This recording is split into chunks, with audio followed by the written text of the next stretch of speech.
The dusty roads of Judea stretched out under the harsh sun, winding through hills and valleys. Along one of these roads traveled a young couple, Mary and Joseph.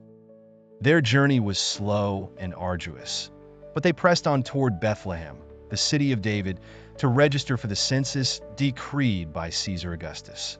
The road was crowded with other travelers, some in carts, others on foot, all making their way to their ancestral homes.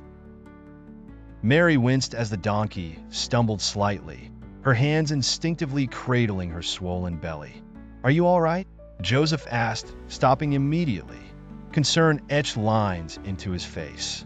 "I'm fine," Mary replied softly, though her exhaustion was evident. "Just tired." Joseph nodded and scanned the path ahead. "We'll rest soon. There's a clearing just over that hill." The journey had been grueling, especially for Mary. Each step felt heavier than the last, but she knew their task was greater than the discomfort. The child she carried was no ordinary baby. He was the promised Messiah, the Son of God. This knowledge gave her strength, even as her body ached. As they reached the clearing, Joseph helped Mary down from the donkey and spread a cloak on the ground for her to sit on. He offered her water from a small leather pouch, and they rested in the shade of a tree. Around them, the murmurs of other travelers mixed with the chirping of birds and the distant clatter of hooves. "We're almost there," Joseph said, trying to sound encouraging. "Just a little further, and we'll be in Bethlehem." Mary nodded, her gaze distant.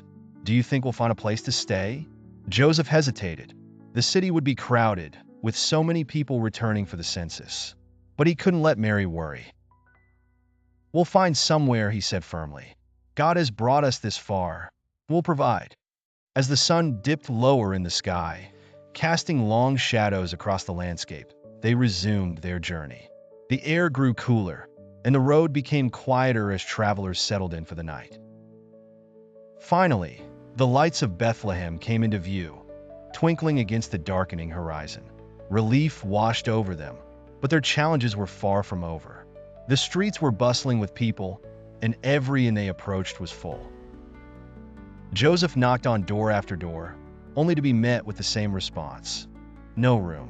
With each rejection, Joseph's heart sank a little further. Mary's breathing was labored now, and he could see the pain in her eyes, though she tried to hide it. He silently prayed for guidance, his desperation growing. At last, one innkeeper took pity on them. "I have no rooms," the man said, "but there's a stable out back. It's not much, but it's shelter." Joseph thanked him profusely and led Mary to the stable. It was small and dimly lit, filled with the earthy scent of hay and the soft sounds of animals. It wasn't ideal, but it was a place to rest, and for that they were grateful. Joseph spread fresh hay on the ground and helped Mary settle in. The hours that followed were intense and filled with quiet determination. Mary's time had come. With no midwife and only Joseph by her side, the child was born, a tiny, crying baby boy. Joseph wrapped the baby in strips of cloth and placed him gently in the manger.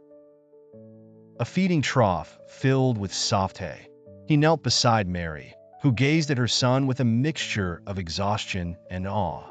"He's here," Mary whispered, tears streaming down her face. "Jesus." Joseph placed a hand on her shoulder, his own eyes moist. "The Savior," he said softly, "the one who will bring light to the world." The stable was silent now, except for the gentle cooing of the baby and the rustling of animals. The night outside was still, as if the entire world was holding its breath in reverence. Above the stable, a star shone brighter than all the others, casting its light over Bethlehem.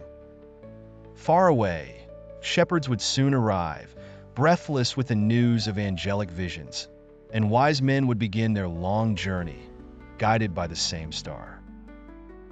But for now, in this quiet moment, Mary and Joseph marveled at the miracle before them. A tiny child, born in the humblest of places, yet destined to change the course of history. And so, on that night, the journey of Mary and Joseph came to an end.